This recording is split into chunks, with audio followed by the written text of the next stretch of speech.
Good morning, boss babes of South Africa. My name is Alma Gumbo, and I am a fiduciary attorney. I specialize in estate planning and administration. Well, today I want to share with you my 5 pro tips to help you own your power this Women's Month insofar as estate planning is concerned. Without further ado, let's get into it. Number 1. And we can never overemphasize this one.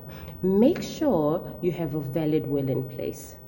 Avoid DIY missions and avoid downloaded templates. Instead, invest in consulting with a professional who will draft for you a customized and legally sound will.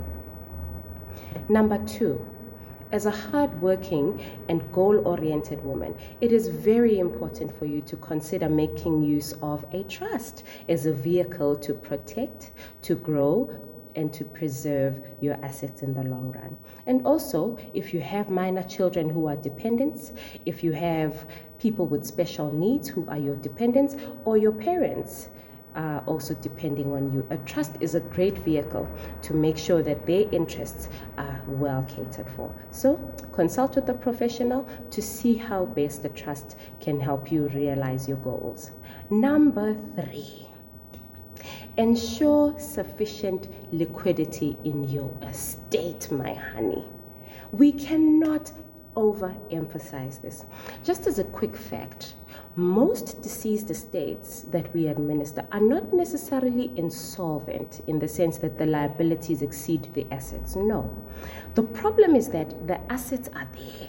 You've worked very hard and you've built up this great portfolio of assets, but you don't have the liquidity, aka the money, to ensure that these assets are properly transferred to the next generation. And remember, when a deceased estate is tight for cash or pressed for cash, we have to consider selling assets. And I believe when you work very hard to acquire these assets, it is not your intention for them to be sold in order to help pay off your liabilities at the winding up stage of your estate. So I recommend that you sit down with a professional to help you do a liquidity assessment on your estate and to ensure that there is sufficient liquidity. Number 1, to cater for the immediate needs of your family. Your beneficiaries might need interim maintenance care whilst your estate is still being wound up. We need cash for that. Your assets need to be insured during the estate administration process. We need cash for that. There are certain estate liabilities that come part and parcel of estate administration. For example, if you have a property that you intend to have transferred to your heirs, there's going to be transfer costs, and you have to make sure that your municipality bill is up to date and your rates and clearance figures are obtained. But I'm not going to bore you with the technicalities this morning. But I do hope that you understand why it is important for you to sit with a professional to help you with the liquidity assessment. Number 4, my honey, number 4. Now that you've drafted this valid will, you've invested in consulting with a professional, make sure to review this will every now and again, more so after the occurrence of important or major events in your life. Let's say, for example, when you had this will done, you were still a single girlie, doing your thing, conquering the world, one stride at a time. That's great. But now you're married and you've got children. Your will needs to change to reflect that. Or perhaps you were previously married and now you are divorced. Your will must reflect that. Because remember, if you don't change your will and you pass away 10, 20 years from today, we're still going to apply what you wrote in that will, even if it is not what you really intended as time went on. And last but not least, whilst we are hardworking women and we're pushing to thrive and be the best versions of ourselves and to make sure that we secure the bag, we also have to plan for incapacity. What do I mean by incapacity?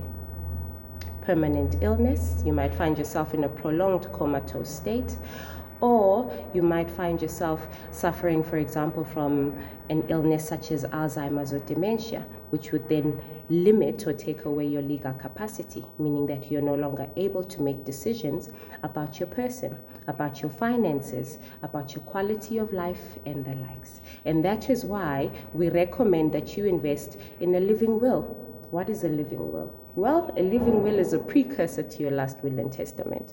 It tells or it offers guidance to your family as to what they should do in the event that, for example, you find yourself in a state where you no longer have capacity to make decisions for yourself. Who should be appointed your curator, what are the terms of the appointment of that curator and the likes. And say, for example, you've been on life support for a prolonged amount of time.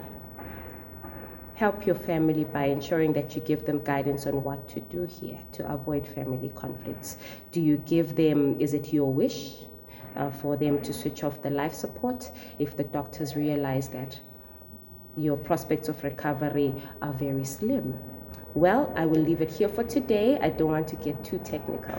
And remember, as women, it is important for us to thrive and pursue the things that set our soul on fire. But we have to be smart about it by investing in worthwhile, quality estate planning. And remember, it's not a once-off exercise, it's a lifelong journey. Mwah.